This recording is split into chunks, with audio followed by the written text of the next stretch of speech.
Good evening, everybody, and welcome to the 5th episode of Crossover, the crossover event you didn't know you wanted. My name, as you can see below, is Manderson, at Son of Mander on the Twitter and on the Instagram, and that's just about it because I can't learn any more social medias. Joining me, as usual, all the way from the great city of Redding in the north parts of California is... My name is Dan, and I'm assuming there's something. I'm trusting you're putting something there that I can't see. You can find me on same thing, Twitter and Instagram at Danderson11. He doesn't know that I changed his plaque to say Tom Brady sucks. No, it does not say that. I'm just kidding. If I do not approve that message. If that is, that's fair. We're all entitled to our opinions, even if they're wrong. This show is part of TCC Network, because now the Campus Crusaders is a network, which is new for us. We got a new website coming. It's still in the works, but it looks great. I got a little preview of it. If you go to thecampuscrusaders.com, you can check out anything related to the network, including links to previous episodes of Crossover, where you can hear us talk about sports and comics, because that is what we do on the show. You can also see our main show, links to that. You can see links to our articles and our news that we're getting updated. We got some pretty good ones on the Bumblebee movie and Aquaman. I have a couple that I'm writing right now that'll be on there soon as well. You can also find our sponsors. And tonight we're gonna throw a shout out to Empire's Comics Vault, our home away from home. They got the hot sauce, they got the pugs, they got comics. What more can you want? I went in this morning and they were watching an old 80s movie that Ben told me what it was, and I can't remember it anymore. So it was really good. But I'd never seen it before, so next time I go, I'm going to ask what it was so I can watch it, because it looked interesting. Also sponsoring us is Beard Balm Brush. If you go to beardbalmbrush.com, put in the code Capeless, you can get 15% off. It's 15% off your order. And what they do is they take beeswax and they take beard oils, and they put them together in what looks like a little Koopa shell. You didn't even have to throw a fireball out of that fire flower as Mario to get the Koopa shell. They just send it to you. You can just brush it through your beard, and your beard feels all nice, and then you're done. No mess, nothing else. It's really quite nice. So that's all the busyness that we got up on the top. We're going to go around the horn, and on this show, instead of talking about things that we've already watched or read, we're going to talk about things that we're excited to watch or read. And because we're starting with kind of a comic book based thing, I'm going to toss comics on the top of this, and I'm going to throw out, I am excited. I just got Miles Morales Spider-Man #1 today. I was a little late to ordering it, and I'm excited for that, and also for issue #2, which is coming out a little bit later this month. I think next week, maybe? I should have checked before this. That would have been smart. But Miles Morales, I haven't read the Spider-Man title that he was in before, but it's been great in Champions, which is like the teenage superheroes team up, kind of like the Avengers, only not Avengers. But the movie Spider-Man was great, and that kind of inspired me to get it. As you know, Dan, and audience, you might know, my son's name is Miles, and he's very excited there's a superhero that has the same name as him. So I really bought it for him, but he doesn't read comics by himself all that well, so it's for me now and then later for him. That's really the most thing I'm excited about now. I finally caught up. I was like 3 weeks behind. I caught up over Christmas break on all my reading, so now I got to look ahead to see what's coming again. Anyway, what are you looking forward to? So I got a couple things here. So NFL wildcard playoffs start this weekend. There's going to be 4 games, and then the winners of those will face some people who are waiting in the wings. But basically, the games we know that are scheduled, we have 2 on Saturday, 2 on Sunday. We got Colts, Texans, Seahawks, Cowboys, which I know you'll be interested in that one. And that will be on Fox at 5 p.m. on Saturday night, the Seahawks, Cowboys one. And then Eagles, Bears is the one I'm most excited about probably this weekend. Is Sunday, 1:40 on NBC. And before that, at 10 a.m. on CBS is going to be Chargers Ravens. So it should be interesting all the way around. These are winner go home type situations. So they're always interesting to watch. Also, I'm also really excited about the Australian Open tennis tournament is starting on the 14th of January. There's going to be matches. If you flip over to ESPN2 in the ESPN starting on the 14th through the 27th, basically, you can't miss it. They have men and women's singles, men and women's doubles. They got more tennis than you know what to do with yourself. And it basically will start about 7 p.m. Pacific time and then go all the way through the night. They have matches start at midnight in our time because of the time. It is in Australia, so it's summer down there. So I'll be spending a lot of time doing that. Last thing is the college football championship game versus Alabama versus Clemson is coming up on the 7th of January, 5 p.m. on ESPN. Should be an interesting game there as well. So those are the three categories I'm excited about seeing this week or the next couple weeks. Yeah, I think the Seahawks-Cowboys game, I am saddened because the Vikings got eliminated by a combination of the Eagles and the Bears. Yeah, so I want both of them to lose that game and go home. Exactly. It did not pan out the way you hoped. Huh? Yeah, but more I think I want the Bears to lose against the Eagles and then the Eagles to get eliminated later. But at this point, I'm really pulling for Drew Brees. Just Drew Brees. And I guess there's a team attached to him, but I just like Drew Brees.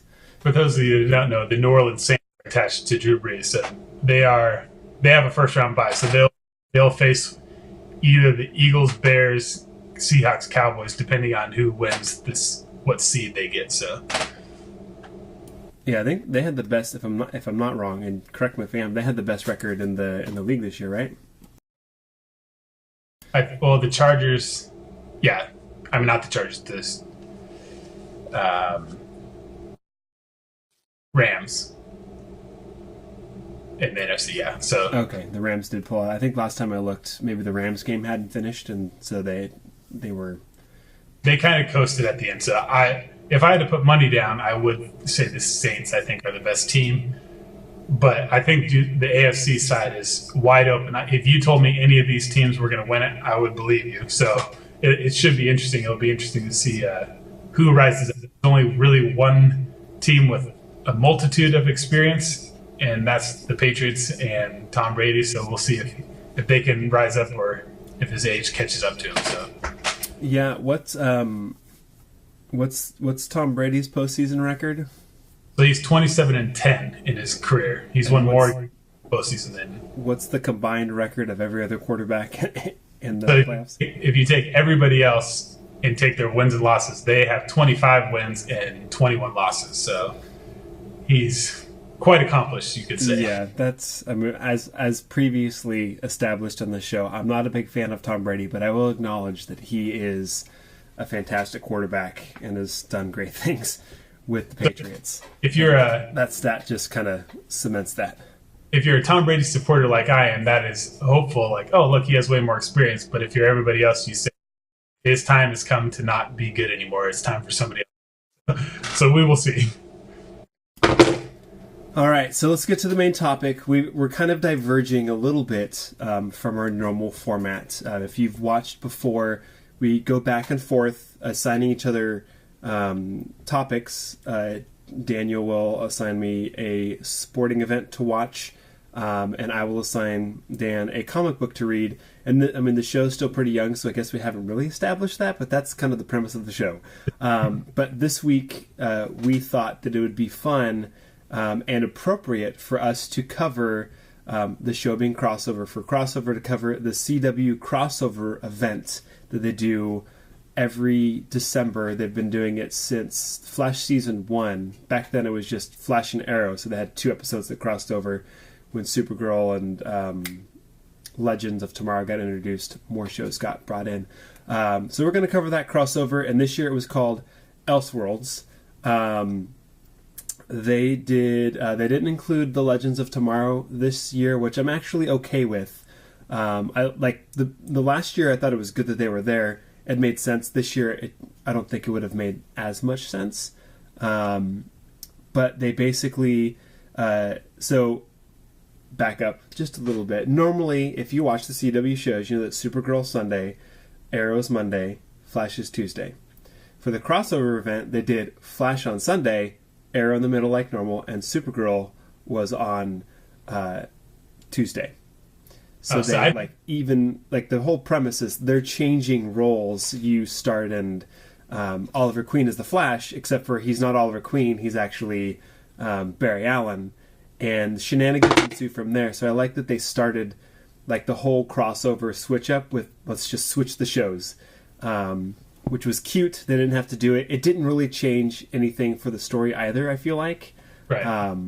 But it was kind of like a fun little thing. Which I didn't even realize because I just watched them through the app, and so I just clicked on it. So I had no idea. So that was a new little wrinkle that I was unaware of. Yeah, I think when I watched Supergirl, I'm like, wait, Supergirl's never the first one. They switched this around. That's fun. So let's try to do a quick synopsis. Okay. So we, like I mentioned, we open on Oliver Queen, who I haven't been keeping up an Arrow, but last I saw, he was in prison. I don't know if he's still in prison. It doesn't look like he is. That's the one. So I watched Supergirl and Flash, so I'm unaware of what's going on there. But first, it's set up by Earth 90, right? The main Earth is Earth 1. What's that? Oh, the setup. Oh, yes. There's the Flash of Earth. Yeah, of Earth 90, and this guy who's kind of like an armor, and he's got his hair is kind of cut in ridges or something, and he walks up and grabs the book that Flash of Earth 90, who is I think they did Flash of Earth 90 because he was the Flash in the 90s show, The Flash. So I think that's why they did that. That just dawned on me right there. I probably should have picked that up earlier. And then he opens the book and it looks like things are exploding and the Flash runs off, and then we cut and Oliver Queen's in Barry Allen's bed, and he is kind of like, where am I? What's going on?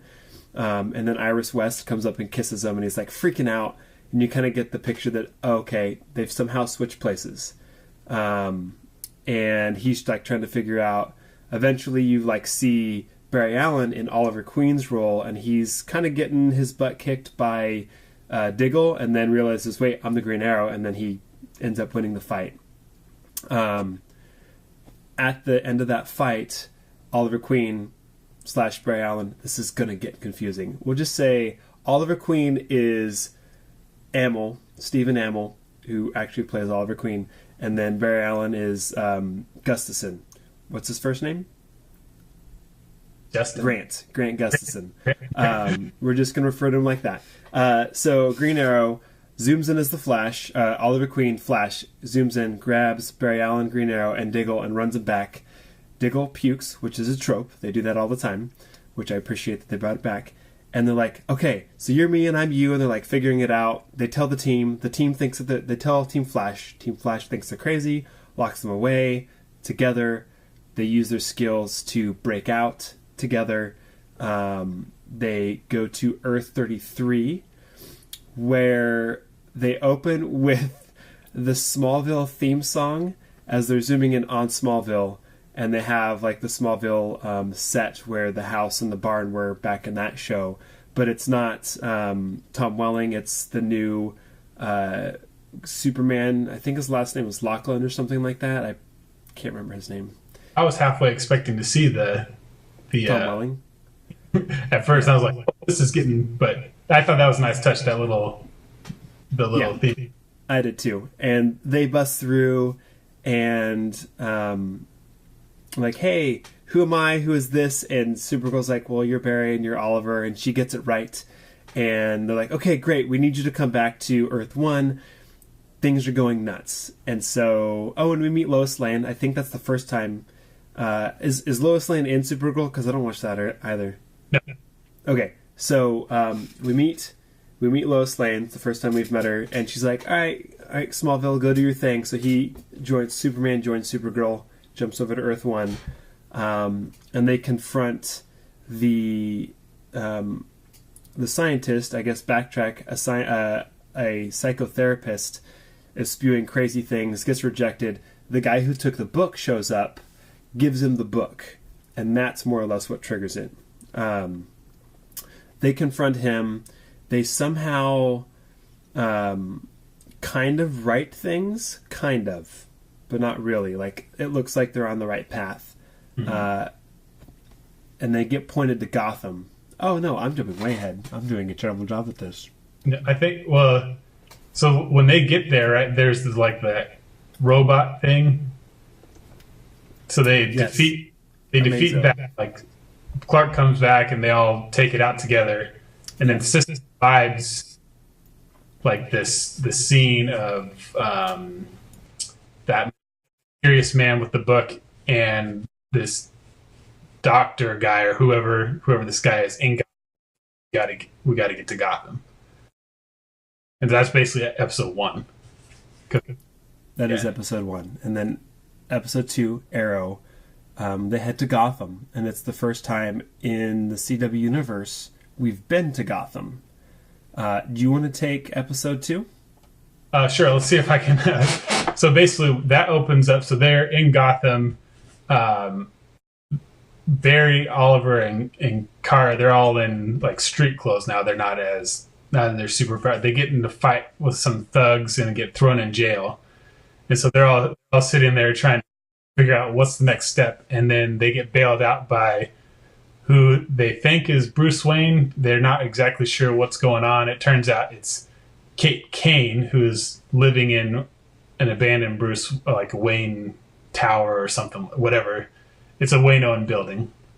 She basically says, you guys being here is no good. So I figured the quicker I get you out and get you what you want, the quicker you get out of my town. So things are starting to go crazy there. They break into Arkham to try to retrieve the book.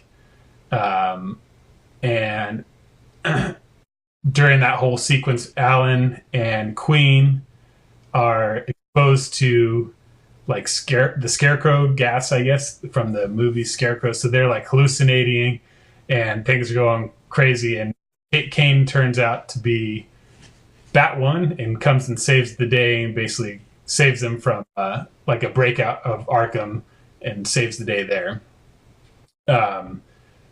So Barry, Oliver, and Kara, I think they come back to Central City. I think it's Central City, and they confront this mysterious man who identifies himself as, I don't know, I didn't catch his real name, but he says, "You call me the Monitor," basically, and tells him, the reason why I'm doing this is because I'm testing your world to see if something bigger or more important comes, if you'll be able to handle this. So they're basically like, come on, man, knock it off. And he steals the book and then like resets the reality and turns Barry and Oliver into this like outlaw duo called the Trigger Twins. I think Trigger Twins is, yeah. So they get transported. Now they're like in these leather jackets and bandanas, and they have no powers now. That was really quick, but I think that was basically the episode, because that's the end of episode 2. So they're like stuck now with no powers, and that moves us into the third episode, more or less. Yeah, which starts off pretty much like it picks up right where that leaves off, and they get surrounded. Like the police show up, and every police officer is a villain of some kind, and the one that like handcuffs Oliver and says, "I've been waiting for this." That's the villain from like last season and kind of carried over to this season of Arrow. But I haven't been watching, so I don't know if he's still a thing or not. But I think just like his voice in Oliver's head is why he goes crazy and just like starts that fight, because it's like, this guy's been pushing my buttons for a year plus now, and now he's arresting me. Not gonna happen. And he just like goes nuts, and I mean they escape pretty much, and then we find Supergirl in the pipeline at Star Labs, and her powers are being dampened, and we discover that Superman, in an all-black suit with a silver S, kind of like the suit that he showed up in when he came back from the dead back in 1993, 94 era, except for he didn't have a cape then, is like saving the day, and everybody knows him, which is unusual because Earth 1 doesn't have a Superman or a Supergirl. But everybody on Earth 1 knows who he is. But you can also kind of see there's something a little off with him. And you eventually uncover that the doctor who had the book turned himself into Superman. And so they're trying to team up and fight against him. Eventually more heroes kind of show up. Green Martian Manhunter shows up from Earth 33. I don't remember seeing him like port in from anywhere. I think he maybe the rewrite of the universe. He's just there. It's been a couple weeks since I watched it. Do you remember seeing him show up? I don't. Just there. Yeah, maybe he was just hanging out waiting for a good time. Yeah. But then Lois Lane does show up, so maybe they came together. I'm going to guess that's probably what happened. And like the combined strength of all the heroes, they managed to kind of hold off Superman, aka the doctor who has the book, and he's like, it's open. Other things happen. Supergirl escapes by convincing her sister, who's not really her sister in this universe, that she should be let go and that there's a better life for her to live. Flash and Green Arrow who aren't the Flash and Green Arrow, they find Cisco, who's a villain but still has the powers, and he helps them in some way. And they eventually like get the book and write everything, and the Monitor comes back and he says, tells them basically like, I didn't expect this, nobody's ever done this. I mean, earlier on, I think maybe in episode 2 episode 2, because the Earth 90 Flash shows up. It's like, no other group that I've tested has made it this far, but I still don't think you have what it takes. And in the third episode, they like go into like a janitor's closet, but it transports them to wherever the Monitor is, and they confront him, and then he sends them back.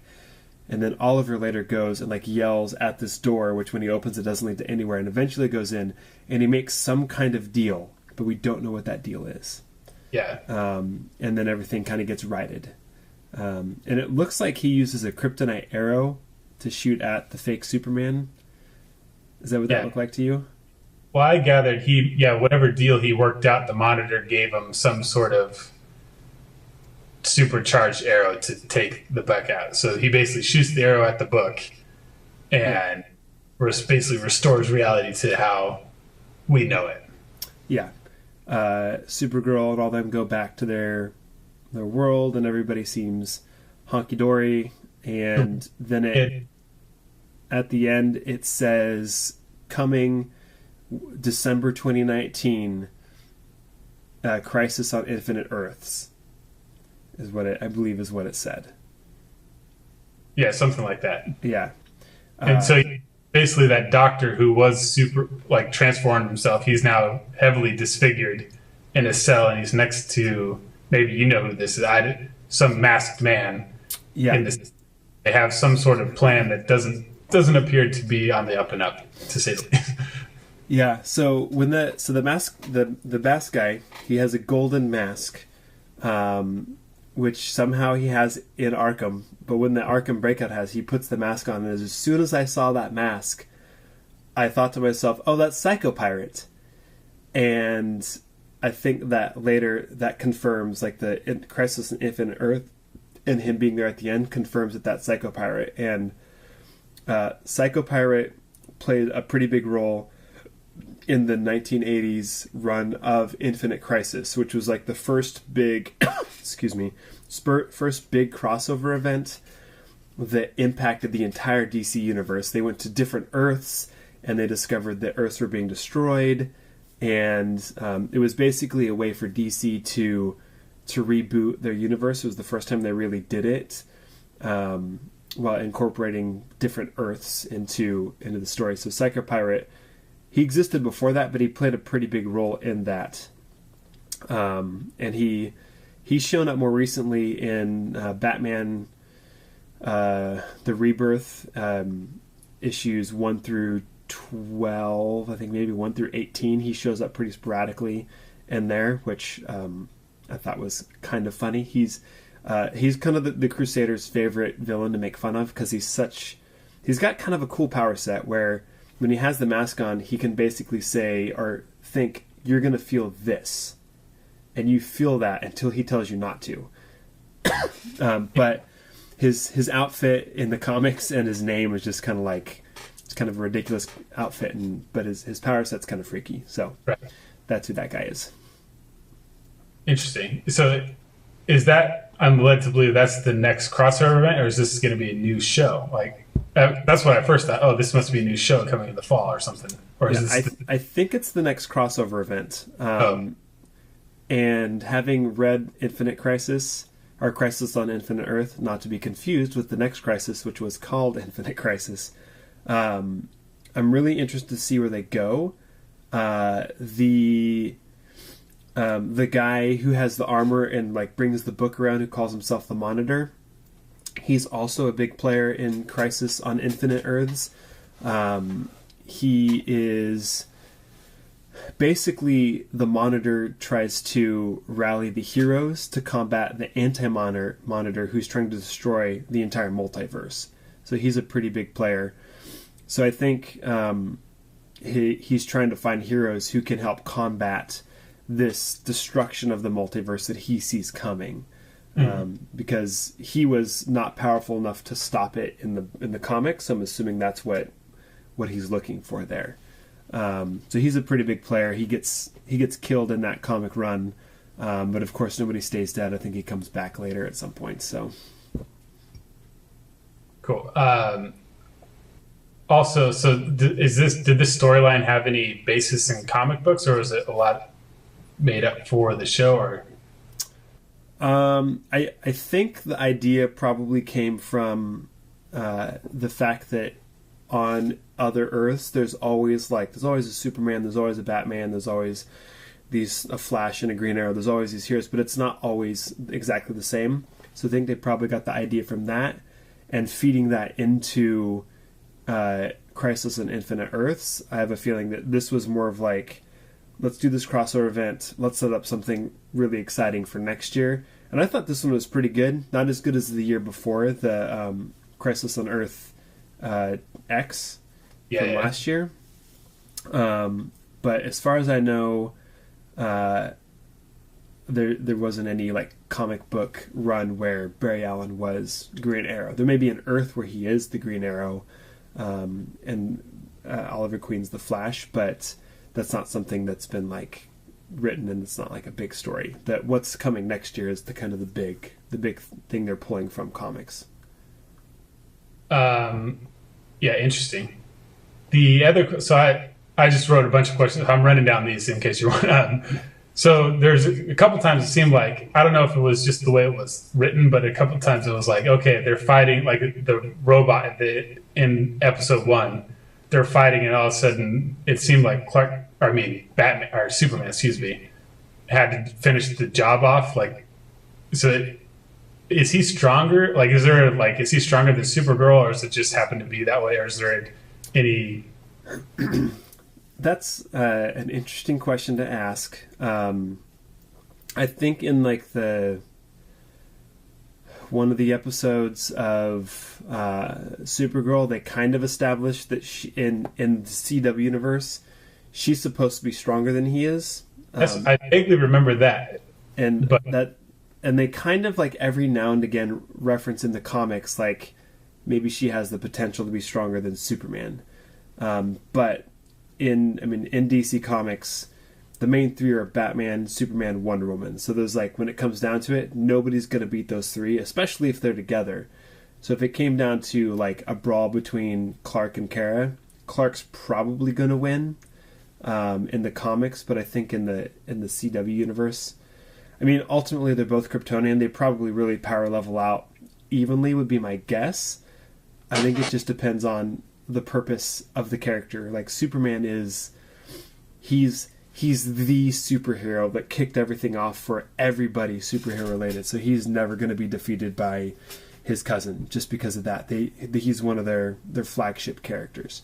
I think in the CW, he's a side character to Supergirl. So if it came down to it, she's going to win that fight. And I mean, she did win that fight when he was under mind control. So yeah.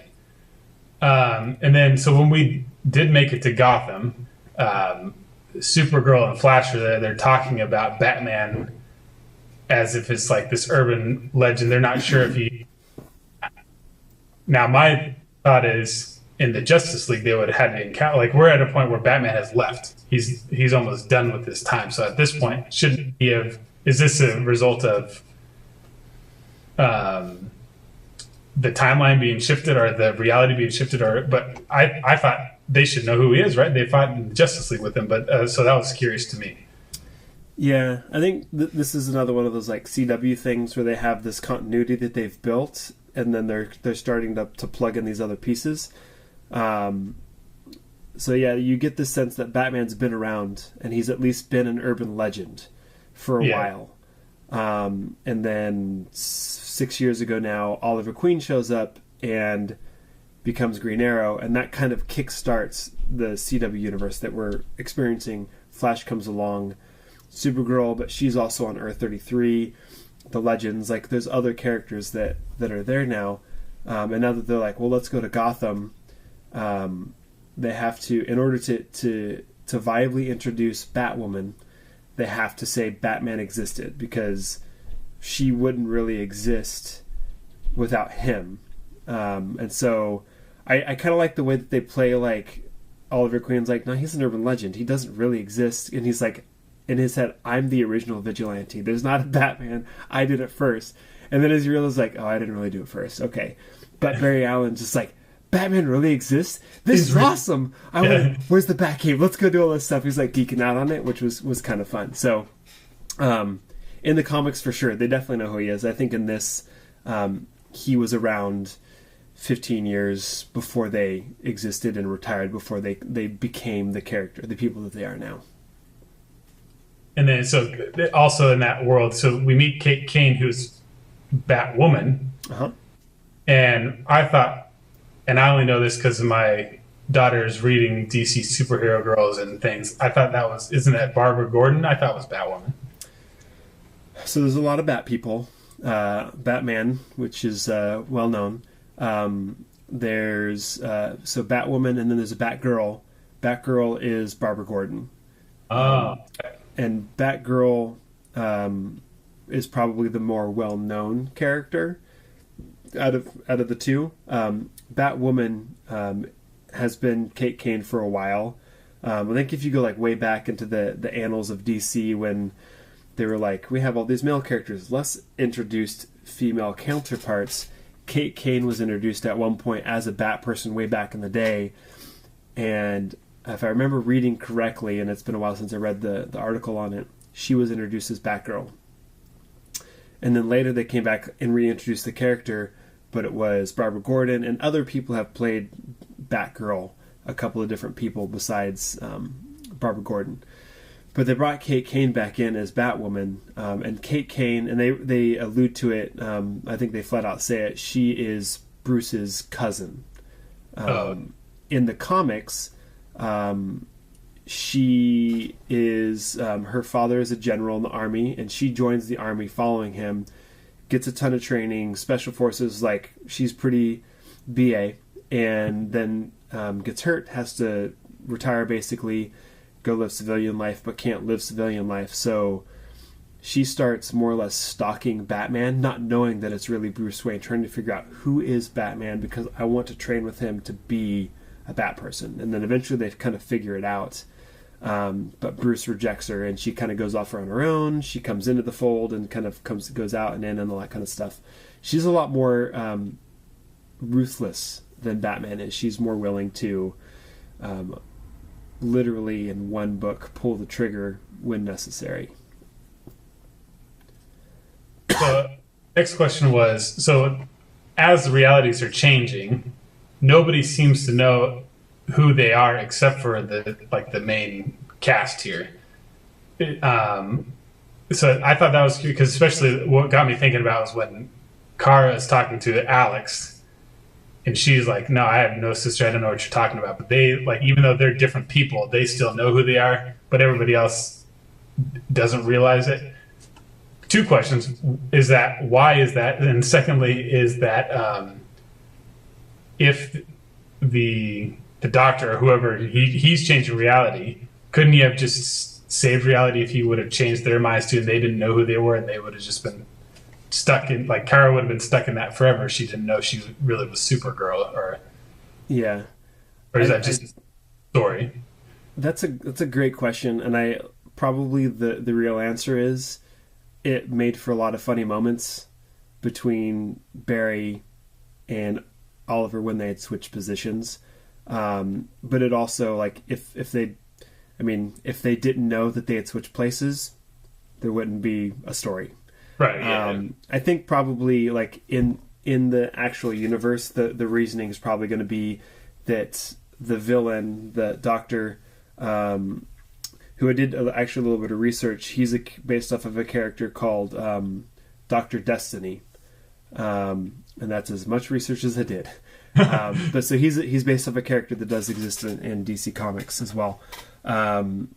It's as doing what he's doing, he kind of wants to torture the heroes a little bit, saying, like, I have this power, I have this much power, and you have this much power, which is more than the average person, but you can't touch me. And so, but doing that, like, motivates them to, of course, rise to the occasion and save the day multiple times. And then my last question here. So at the very final, like, battle scene, like, Lois Lane's even involved, and she's holding this hammer. So my thought, as just a novice, is, like, did she steal that from Thor, or what? Like, or where is that? What is that hammer? Is that anything, or is it just what's going on there? Well, that was the joke I was going to make, so you stole that from me. I don't know any specifics about the hammer. I do know that the Fortress of Solitude does have a lot of alien weaponry, and it's probably one of the alien weapons and relics that was in the Fortress of Solitude on Earth-33 that she brought over for the fight, so that she had something powerful to fight with. I've never seen in any of the Superman comics that I've read a hammer like that. There may be somewhere in there, and it may not even be connected to Superman in any way. It could be some other character that it's connected to, but I haven't seen that hammer specifically. So, yeah, I enjoyed. That was my last question, basically. But I really enjoyed it. I thought, like you said, the comedy of the mix-up was entertaining, and then, like, Cisco being evil I thought was pretty good, and then, like, so there were some good moments, and I thought it was pretty entertaining, pretty good. And overall, you gave it a thumbs up as well. Yes, yeah, I did. I think, like I said, last year's was better, but this one, while there was tension and the stakes were pretty high, I felt a lot more. There was a lot more levity to it. There was a lot more joking around to it. They weren't fighting Nazis that won World War II and took over the world. The stakes technically, I guess, were a lot higher because it's the multiverse, not just a specific universe in the multiverse. But I think the switch ups made for a lot more fun jokes and stuff like that, and I really enjoyed that aspect of it. I think I wish my nitpick, my qualm. I wish there was more Batwoman, and I wish we saw more of her, because she's a fun character and a cool character to bring in. I hope we see more of her at some point. I think there's supposed to be a series of some kind. I thought it was going to be a CW series, but it sounds like it's going to be something different. But I wish there was more of that. Yeah, I agree with that. It seemed like they could have given us a little bit, but yeah, hopefully that does spin off to something bigger. Yeah. Do you have any favorite parts? I think I like the Gotham part because Batman is my favorite. So just, like, to enter into that world that we hadn't really seen before, and I like it. It was just darker. Like, Gotham is just like a dark place. So it's like the Flash always seems. I mean, even though they have heavy moments in it, most of the time it's a lot lighter. So Yeah. I thought that was cool. The whole Gotham section of it. Yeah, I like it. They show up and the first thing that happens is they get mugged in broad daylight, Right. Yeah, and they get arrested for fighting, which is hilarious. Yeah, I agree. I thought it was a lot of fun to be in Gotham and see some familiar sights. That also takes me to my probably my least favorite, but it was necessary to the story, was the breakout at Arkham. It's like they can't seem to keep everybody locked up for very long. And it's kind of it feels like a trope that maybe they could have done something different to get to that point. But I mean, introduce Psycho Pirate, you got to see, you didn't see Mr. Freeze, but you saw his gun. We saw, we didn't see the Joker. I think we heard the Joker at some point, or do we see something with the Joker? We saw like the Riddler's name plaque and that kind of stuff. We saw a Bane mask, I think, or what I thought. We saw. Yeah, we did see a lot of paraphernalia. I think that's the Bane mask they did in Gotham. I think I don't watch Gotham, so I'm not sure, but. Any other things that stand out? Do you have a least favorite moment that sticks out to you? Not really the least favorite moment. I think a lot of it is like I'm coming from a more like, I don't know, less critical because I don't know what's going on.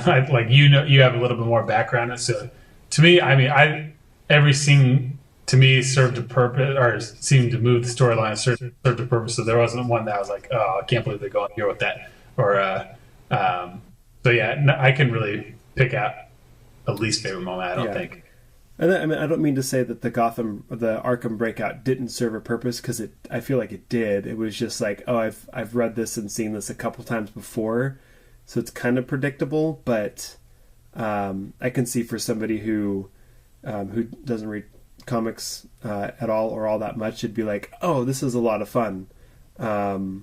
At some point, you will read a comic where that happens, though. I promise. All right. So I think that's going to about do it for us tonight, unless you got any last thoughts to add. Nope. All right. So what's my assignment for our next episode? Because the next one should be a sports one, if I recall correctly. Yeah, well, I wasn't sure if this counted as just like a break in it. So I don't know if you wanted to do another comic book one since it wasn't really a comic book, or what. We can kind of play it by ear. I have something kind of prepared if you want, unless you had something. Should we flip a coin and see, just like we did in our pilot episode? Let's flip. All right. Starting out 2019, like we did 2018 with another coin flip. Heads will say sports, tails, comics. Sounds good. It fell on the ground. I'll be right back. Anticipation is building up. All right, I'm going to flip it again. Not as high. It's tails, so we'll do comics. All right. Let's finish the Long Halloween. So we'll do issues 8 through 12. 13. Right. 8 through 13. Right. Yeah. We'll finish that up. And we'll be back in 2 weeks with that. Sounds good. All right, and then we'll do sports. Football season will probably be. We'll have the Super Bowl left, I think, at that point. Right.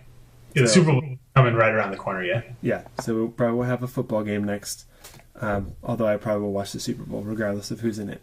Anyway, thank you for joining us tonight again for Crossover. This Sunday, tune in to watch the Azorian one, talk about whatever he wants to talk about, and have Sunday coffee with him on Sunday Coffee with the Azorian one, 8:30-ish a.m. Here on Twitch TV / The Capeless Crusaders. The Dame Patrol, they put out a holiday episode. It's really talking about, it covers Bumblebee, it covers Spider-Man into the Spider-Verse, and it covers Aquaman. Check that out, and they have their next episode coming out next week as well. And then, of course, our flagship show. We've been off for a couple weeks, but next Monday we're back. And a great topic for the new year. We're going to be talking about getting back into comics, which was a topic that one of our listeners / watcher people onto Twitch. Wow, I'm bad at this sometimes. Requested. We're going to do it. Kick off the new year with that. So it's whether you're into comics and fell out, or you've never been into comics, it'll be a good episode to tune into, so you can pick up maybe 1 or 2 titles. Sneak preview. I'll be talking about Aquaman a little bit probably that night. Once again, thank you to Empire's Comics Vault, which is located here in Sacramento on Fulton Avenue, 1120 Fulton Avenue, Suite K. Go in and tell Ben that we sent you. Ask him what's good, and he'll direct you to some hot sauce and some comics. Beard Balm Brush, go to beardbalmbrush.com, put in the code CAPELESS to get 15% off your order. Thank you once again for joining us. Crossover, check out everything TCC related on thecapelesscrusaders.com. My name once again is Manderson, at Son of Mander, on all the social media things that I care to be a part of. And I'm Dan at Danderson11 on Instagram and Twitter. Thanks for joining us once again. You guys have a good night, and we'll see you next time.